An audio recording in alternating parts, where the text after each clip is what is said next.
Good morning and welcome to Paul T's World. And in this video, we're going to see what is in flower in spring. A couple of weeks ago, I confidently announced it was the beginning of spring on this lovely spring day. And then look what happened just 3 days later. And here we are towards the end of March, and it's definitely spring now.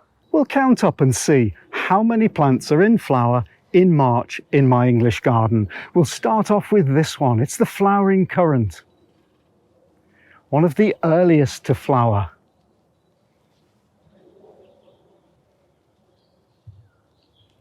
And just behind we have the forsythia. Once this has flowered, I will be cutting it back. It does respond well to being pruned back after flowering.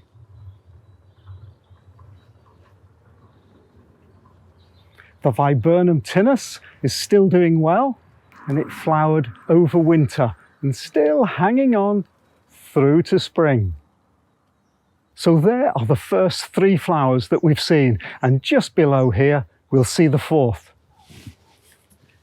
And it's one of my favourites. It's not fully out yet, but it's the candy tuft.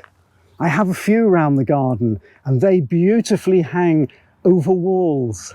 I bought these candy tufts at a local garden centre a number of years ago, just as small plug plants. They grow so quickly and it's so nice to dot them about the garden. They can grow as ground cover, but also tumble over walls. The very earliest flowering little rhododendron. It's a dwarf rhododendron, but it's not looking very dwarf now.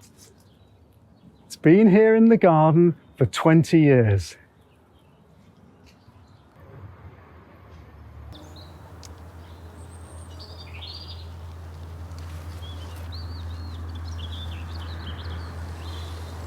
The bumblebees are enjoying the nectar.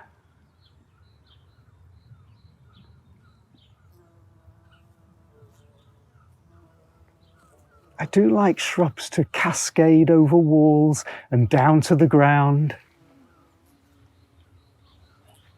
Oh, there are a number of bees on this euonymus.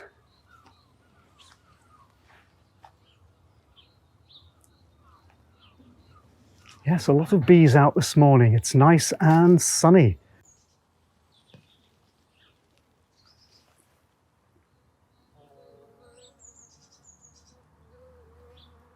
Sun's in my eyes, this spring sunshine. What I have noticed, unfortunately, this last few years, I'm getting sooty mildew. I don't really know why. It hadn't happened before, but just look at this.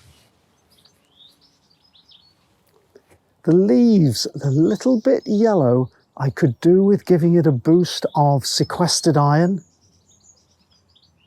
And let's just go over to the other Pyrrhus, which is at the bottom of the garden. Yes, it's looking very thin. This is the variegated Pyrrhus. It's been scorched by the frost with this bad winter we've had. And even the non-variegated bit, just look at that, sooty mildew. Apparently it doesn't harm the plant, but it doesn't look nice. But it's getting its nice red leaves. And along the way here, going past the hellebores, we saw some of the hellebores in my last video. These have all self-sown here. Now what you can do with hellebores is cut back the larger leaves, which has already been done here, so that you can see the flowers. And here are all the hellebores that have self-seeded over this last year or two. They'll be coming forward and flowering in the next year.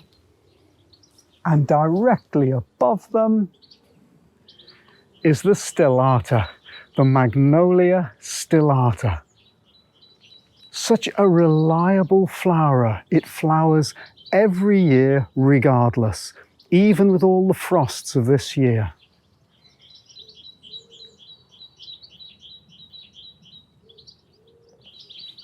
And above, we have the cherry. Cherry with a blue sky behind is glorious. And sometimes the bumblebees, and particularly the honeybees, absolutely cover this cherry in the spring and make such a gorgeous humming noise. A few daffodils in the front garden, and right next to them is a brunnera, sea breeze. No, it isn't, it's sea heart. Just started to flower, so I'm including it in this video. Up at the top terrace in the front garden, this candy tuft is a little bit behind the other one. Another aubrietia, and just behind the primroses. These have been in for 15 years and flower every year.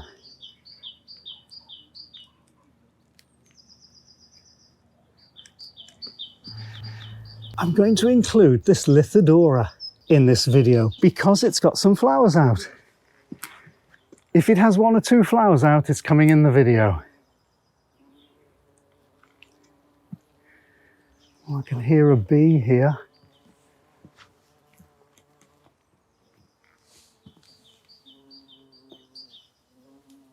Yeah, he's enjoying the bells of the Pyrrhus.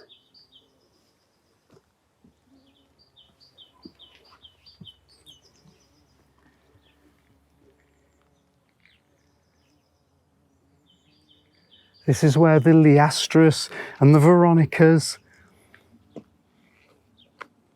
and the bee plant will all be flowering in the summer.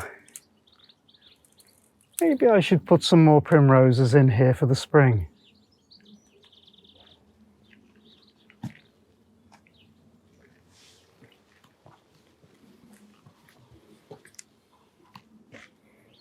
The azaleas are going to be absolutely fabulous, as always, in a few weeks' time, but there are some already flowering.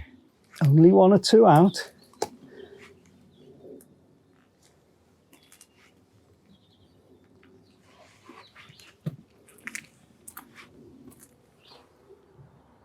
The choicea has been hit by the frosts. It won't mind, it'll soon grow plenty of new leaves and flower. And here's the Berberis, Berberis darwinii.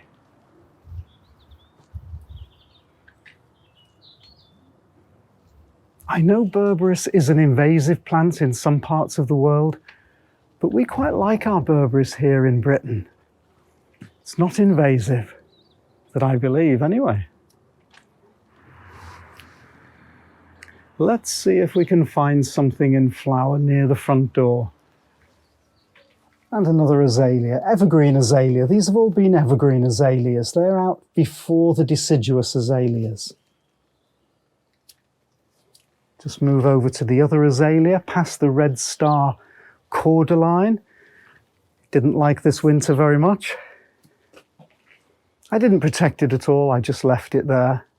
It'll be fine. And this azalea is taking its time to come out. Another few weeks and there'll be quite a display. And we'll just move over to the side of the house here, where we can see some of the hostas coming out. Some cyclamen that grow absolutely everywhere, but we've moved over here because of another brunnera. This one is probably sea breeze, is it? No, Jack Frost. I think it's Jack Frost. I do have labels, but the birds pull the labels out.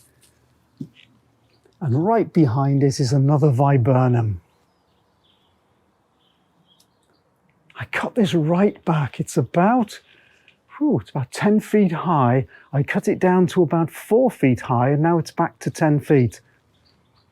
The clematis is just starting with its flower buds. Let's see what's along here. A little bit of blue just coming out now. Hyacinths, narcissi or narcissi. Let's call them daffodils.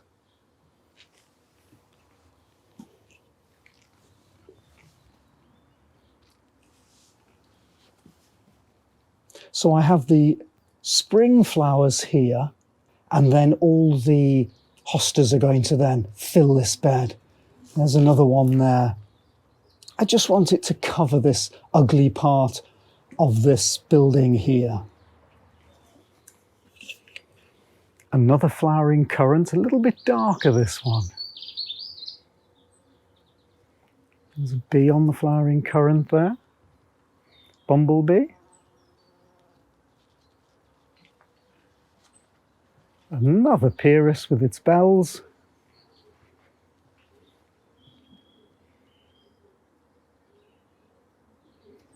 And a Viburnum bodnancy dawn. This flowers over the winter. Just starting opening its first leaves. Now in the back garden, let's see what we can see in the back garden. Not so much in the back garden in the springtime. Oh, we've got the robin's going to check out the back garden with us, aren't you? Robin's been feeding his mate. He's found a girlfriend.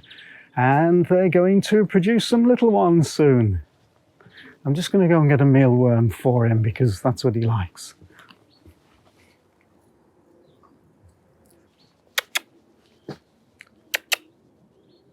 He's just on the bird bath there. Oh, he's flying over to, in fact, he's leading us to the next flowers, and that's the camellia. There we are, gone in the camellia bush. The camellia's a little bit over, had a little bit of frost. Now this camellia, it's donation. It flowers beautifully every year, but this has had the fewest flowers this year that it's had ever. And it's because of the bad winter. In fact, I came out a few months ago and found a lot of buds on the ground. Oh, still some nice flowers there. Yellow and blue, gorgeous.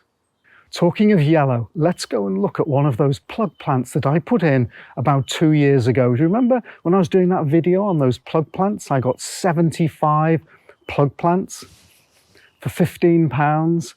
They were such a success. Let's go and see one that's in flower already. And here it is, and I wasn't aware of this plant until it just arrived as part of the selection of plug plants, Doronicum. These will flower now, really, for months and months. So there were, for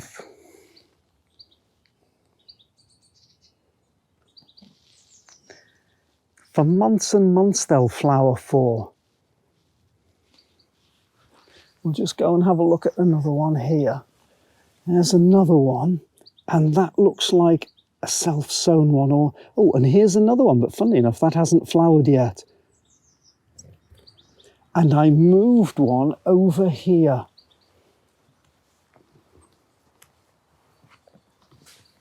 Here we are. Now then, what have I got in here?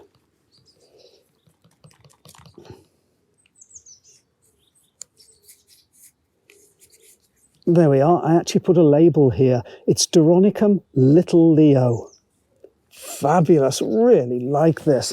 I only expected it to flower in spring. But last year it kept on and on flowering, and it flowered through the summer. I don't know whether it's supposed to, but it does. Isn't that gorgeous?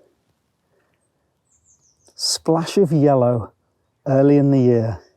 I hope you've enjoyed that little look round the flowers in my garden in late March, and I'll see you next time in Paul T's World. Bye.